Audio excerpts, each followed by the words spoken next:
ដោយម្ដេចទៅដែលហៅថាអនុទានបុគ្គលតើអនុទានបុគ្គលមានអត្ថប្រយោជន៍យ៉ាងដូចម្ដេចអនុទានបុគ្គលគឺជាប្រភេទអនុទាននិងប័ណ្ណអនុទានដែលផ្ដល់ឲ្យអតិថិជនជាលក្ខណៈបុគ្គលដើម្បីតម្រូវការផ្ទាល់ខ្លួនដូចជាការបន្តការសិក្សាការទិញសម្ភារៈយានយន្តឬក៏ការប្រើប្រាស់សម្រាប់ការព្យាបាលជំងឺហើយកម្ចីប្រភេទនេះដែរគឺមិនតម្រូវឲ្យមានទ្រព្យធានានោះទេតើអនុទានបុគ្គលនេះដែរមានអត្ថប្រយោជន៍យ៉ាងដូចម្ដេចខ្លះអនុទានបុគ្គលគឺជាប្រភេទអនុទាន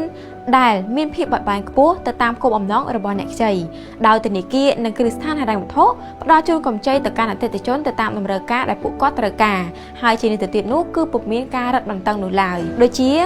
ការបន្តការសិក្សាការខ្ចីទៅទិញយានជំនិះឬក៏តម្រូវការផ្ទាល់ខ្លួនផ្សេងទៀតអនុទានបុគ្គលជាប្រភេទអនុទានដែលងាយស្រួលស្នើសុំមិនតម្រូវឲ្យមានទ្រព្យធានានៅពេលខ្ចីនិងជាពិសេសអនុទានប្រភេទនេះគឺអនុម័តលឿនជាងអនុទានផ្សេងទៀតដោយសារគ្រឹះស្ថានពុំចាំបាច់សិក្សាច្រើននោះទេ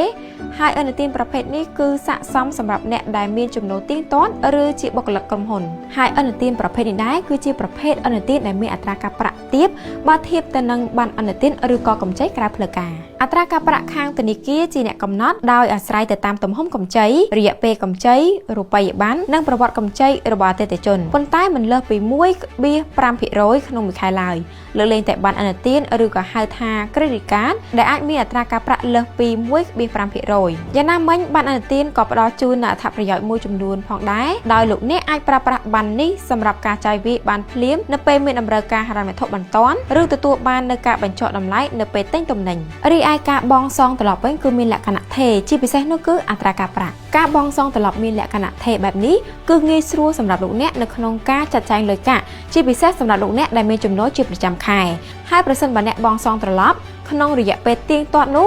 ពិន្ទុរបស់អ្នកក៏ទៅតាមនោះដែរចុះតើនរណាខ្លះអាចស្នើអនុទានបុគ្គលបានហើយអនុទានបុគ្គលមានរយៈពេលកម្ចីប៉ុន្មានឆ្នាំបុគ្គលដែលអាចស្នើសុំកម្ចីឬក៏អនុទានបុគ្គលបានគឺត្រូវតែជាសញ្ជាតិខ្មែរមានអាយុចន្លោះពី18ទៅ65ឆ្នាំមានលិខិតបញ្ជាក់ពីប្រាក់ចំណូលនិងចំណាយមានអាសយដ្ឋានច្បាស់លាស់និងលក្ខខណ្ឌផ្សេងទៀតទៅតាមគោលការណ៍របស់ធនាគារនីមួយៗចំណែកឯរយៈពេលកម្ចីវិញគ្រឹះស្ថាននឹងផ្ដល់ជូនលោកអ្នកស្របទៅតាមតម្រូវការជាក់ស្ដែងរបស់អតិថិជនហើយជាទូទៅរយៈពេលកម្ចីគឺរយៈពេលចន្លោះពី12ទៅ60ខែដែលស្មើនឹង1ទៅ5ឆ្នាំ